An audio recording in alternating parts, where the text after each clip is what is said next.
Magandang araw po muli sa ating lahat. So today we are going to sketch the graph of hyperbola and label the foci, vertices, endpoints, asymptotes, transverse and conjugate axis, and rectangle constructions. Okay, so ang halimbawa po natin, number 1, so we have 4x squared minus y squared is equal to 16. So kung mapapansin po natin, ang ating example ay nasa general form. So ang unang natin gagawin is to convert this general form to our standard form. So dun sa una ko pong video ay paliwanag ko na ang paglipat ng general form to standard form. So kailangan po natin na maging i-equate natin ang equation natin sa 1. So para malipat po sa standard form, so we are going to divide the whole equation by 16 so that the right side of the equation will be equal to 1. So let us divide po natin sa 16 ang ating whole equation. So magiging 4x squared divided by 16 minus y squared minus 16 y squared over 16 is equal to 16 over 16.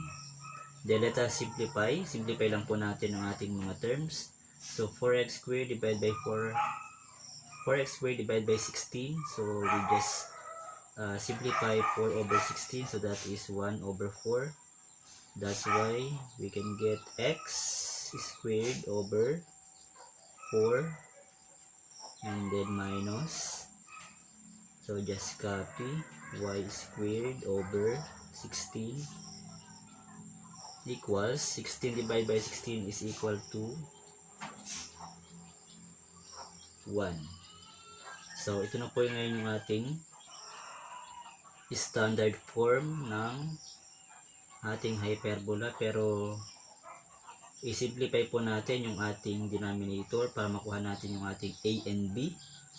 So since sa ating standard form, this is our a squared and this is our b squared. So let us get the square root of 4 and get the square root of 16 para madali po natin makita kung alin ang a and b, yung the value of a at anong value ng b. So gawin po natin x squared. So yung 4 po natin, the square, let us express yung 4 sa 2 squared. So dito po malinaw na makikita natin that the value of a is 2. Then minus y squared over, then square of 4 is equal to 16. That's why we have 4 squared is equal to 1. Yan. So ito na po, malinaw dito na ang ating standard form, and then kita na agad natin ang value ng a which is 2 and the value of b is 4. So ang una po nating alamin dito is the transverse axis. Ito po yung kailangan nating makuha para makapag-sketch tayo ng graph ng hyperbola. So una, alamin natin kung nasaan ang ating transverse axis. Yan. So ang transverse axis po ay yung axis po na magdadaan sa ating center o sa vertex ng ating hyperbola. So doon sa una pong video, piliwanag ko doon na kapag ang ating x squared ay positive, so ang transverse axis natin ay horizontal. So dito po sa ating standard form na nakuha, so ang x squared po natin is positive, that's why ang transverse axis natin ay horizontal.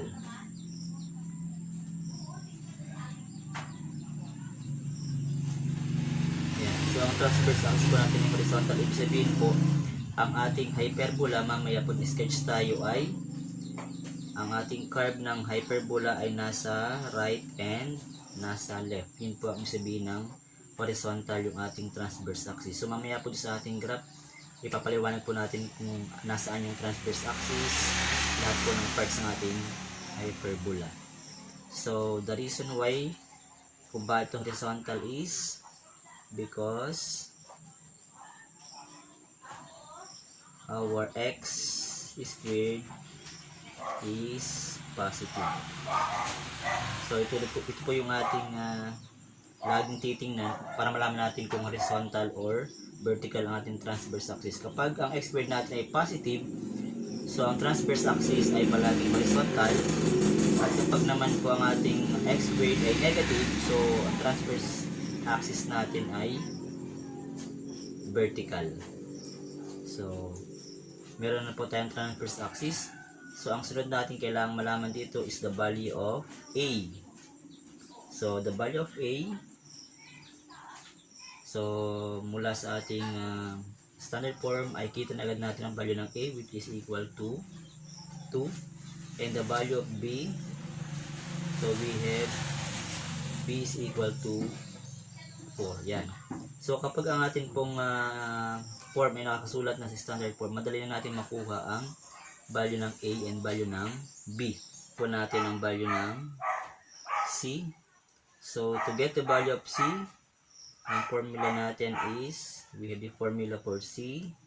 C is equal to square root of A squared plus B squared. So let us get the value of C.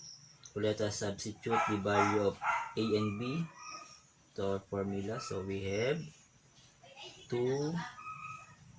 squared plus the value of B is 4 squared is equal to 2 times 2. So we have 4, then plus 4 times 4 is equal to 16. Then let us simplify.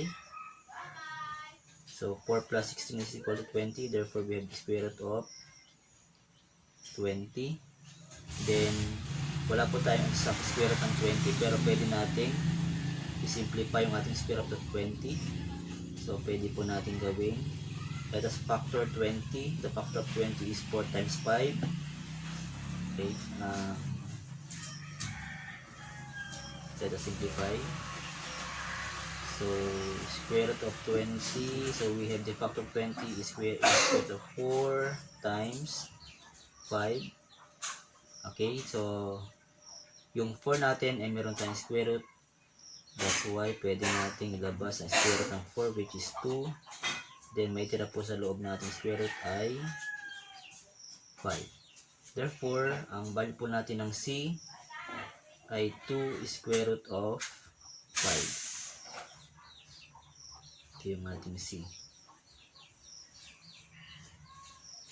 Ito yung ating A. Ito yung ating B. Okay, pagka nakuha na po natin ang value ng A, B, and C, medyo madali na ang ating pag-sketch ng graph. So, ang kukunin lang po natin ngayon ay yung ating asymptotes. Kasi yung foci, vertices, and points ay dyan po yan sa A, nandiyan na po yan sa A, B, and C. Then, ang kukunin lang po natin sunod yung asymptotes, yung transverse and conjugate axis, and then yung rectangle constructions ay doon po yung sa ating sketch of the graph. Okay, ang sunod po natin kukunin ngayon ay ang ating foci ng ating hyperbola. So, foci. So, ang foci po ng hyperbola natin, ang gagamitin natin ditong value ay yung value ng ating C. Na kung saan po kanina, ang nasolve natin value ng C ay 2 square root of 5. So, dahil po ang ating hyperbola ay nasa kaliwa at kanan, sabihin ang ating pong foci ng ating hyperbola ay naandun mismo sa x-axis po natin, dahil ang ating pong center ng ating hyperbola ay nasa origin base po sa ating given na equation kanina sa yung ating example na equation. So kaya ang mangyayari po nito, gagamitin natin si value ng C, which is 2 square root of 5, pero magkakaroon po tayo ng dalawang point dahil dalawa po yung ating hyperbola sa left and sa right. So magkakaroon po tayo ng negative ng 2 square root of 5. So ito po yung ating foci.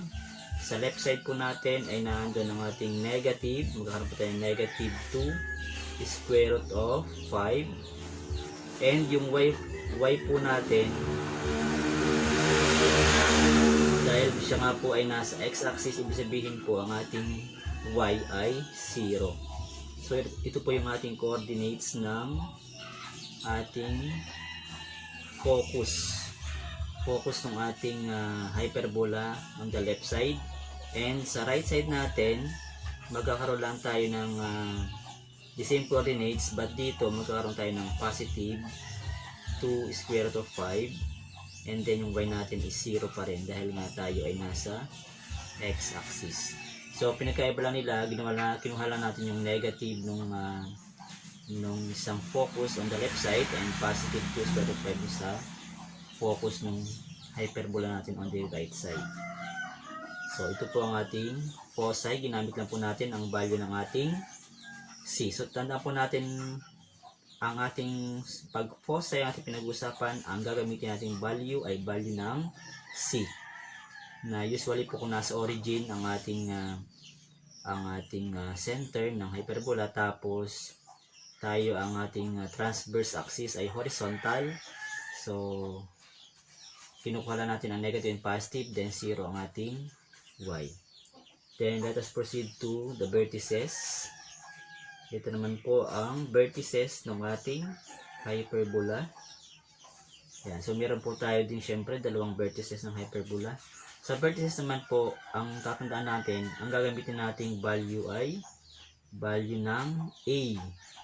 So ang value ng a po natin kanina sa ating naunang solution ay 2. So ganun din lang po sa foci, ang vertices ng ating hyperbola. So gagamitin lamang natin yung positive and negative ng 2. Kaya magkakaroon tayo ng negative 2, 0 na vertex ng ating hyperbola sa left side, and the other one is the positive, which is 2, 0. Yan. So ito po ang ating vertices, coordinates ng vertices natin, negative 2, 0 and positive 2, 0. Ulitin ko po, ang ating ginamit dito na value pagka vertices na pinag-uusapan ay value ng a. That's why we have negative 2 and positive 2. Then punta po tayo sa ating endpoints. So ano pong value ang ating gagamitin kapag endpoints naman natin pinag-uusapan? Pagka endpoints po ay gagamitin naman natin ang ating value ng b. So ano po ba yung tinatawag natin na endpoints? Ito po yung construction ng rectangle. So kung ang atin pong foci and vertices ay nasa x-axis, so ang endpoints po natin, ito naman ay nandun sa ating y-axis. That's why gagamitin natin po yung ating value ng b, which is 4. Ang value po din ng b natin na nakuha kanina ay 4. So ibig sabihin po ang y natin ay 4 at ang x natin ay 0.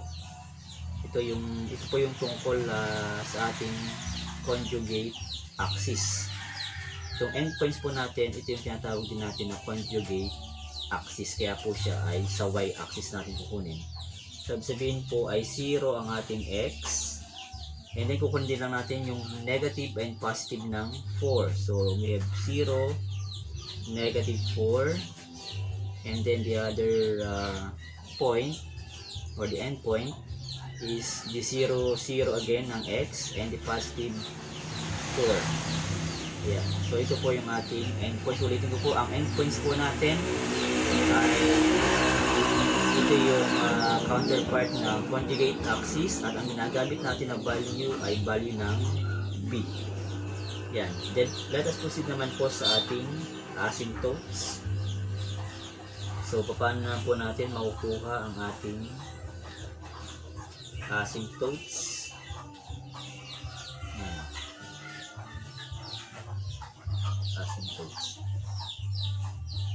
So sa pagkuha po ng asymptotes, na ang ang ating transverse axis ay horizontal, may dalawa po tayong formula.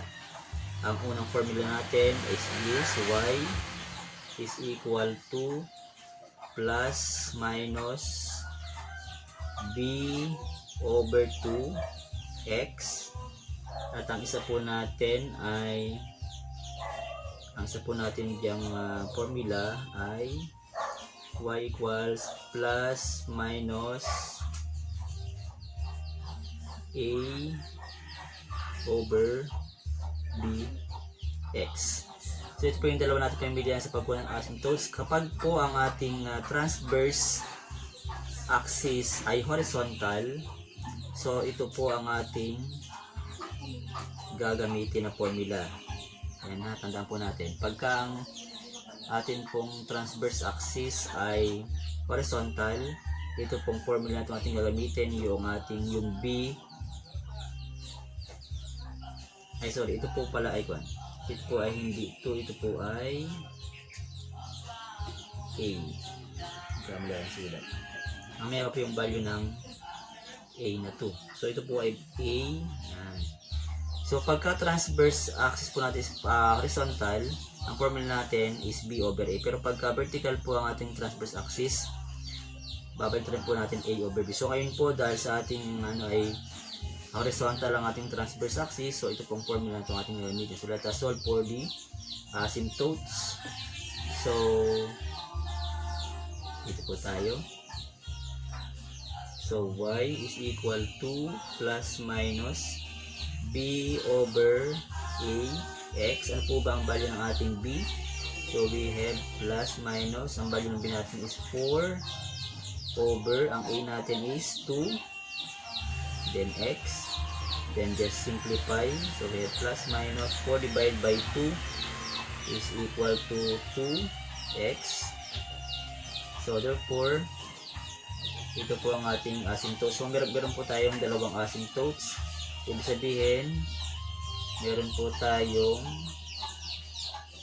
y, ito pong asymptotes natin, equals 2x, and meron tayong isang asymptote which is negative 2x. Yan. Ito po ang ating asymptotes. Okay, so ang kailangan lang po natin malaman ay yung ating transverse axis. Kailangan din po natin malaman. Transverse axis. Yan. Transverse axis. So dahil po ang ating transverse axis ay nasa x-axis, ibig sabihin po ang y natin ay 0. That's why ang kanyang equation po ay y is equal to 0. And yung ating conjugate axis,